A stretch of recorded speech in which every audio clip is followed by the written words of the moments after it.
This is a picture of Patrick as I remember him. This is when he was first started secondary school. He would have been about 10 years old, 11.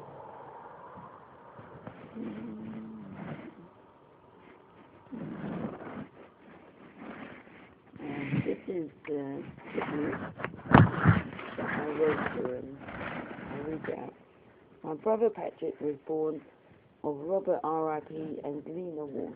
As a family, we were all very tight-knit, and this meant that you never knew whom would be your parent or family from day to day, hence my brother Patrick.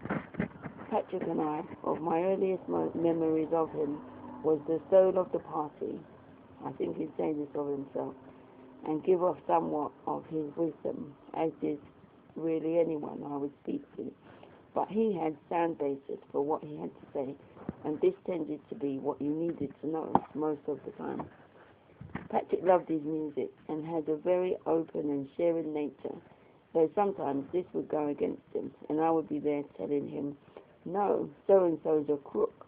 But Patrick didn't care. He would just continue on.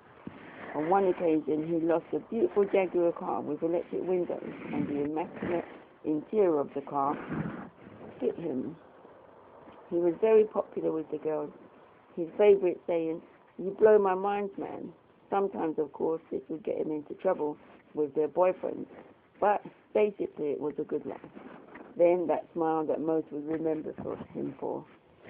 Patrick was a leader amongst his generation, having an image that most of the males of his age would die for, and looked up to like a following. Patrick loved his fellow man, and they loved him. He loved his family, girlfriend Carol, whom both would become parents to a daughter, Francesca, daily doing most things and sacrificing of himself, his potential and opportunities to allow for others' needs. He and his best friend Desmond, painting the town red as it were, we would all at given times join him in doing so. Everyone loved Desmond also. Then that smile that most will remember him. Patrick would cook for us on school holidays whilst the Lloyds and Winston went to work. His best recipe was French toast.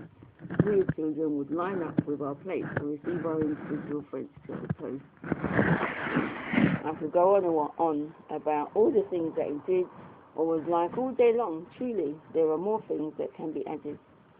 When the family eventually settled in Vauxhall as a teenager, Patrick attended Stockwell Manor Secondary School, where he was popular and was well liked by his peers. He flourished, he displayed academic potential and bursts of creativity. He later went on to college and tried to find his niche. He took several vocational courses, including car mechanics and computing. He excelled at computing. As an adult, Patrick unfortunately experienced many difficulties and challenges, which meant he was not able to realize all of his ambitions and dreams. In September 23rd, 1991, was when Patrick celebrated becoming a father. As Patrick aged, he developed his passion for art, which eventually led him to studying art and design. And he is quite an accomplished freehand artist. In recent years, he struggled with his health and suffered from a heart condition. Although his health remained poor, he did not allow this to overshadow his life. He remained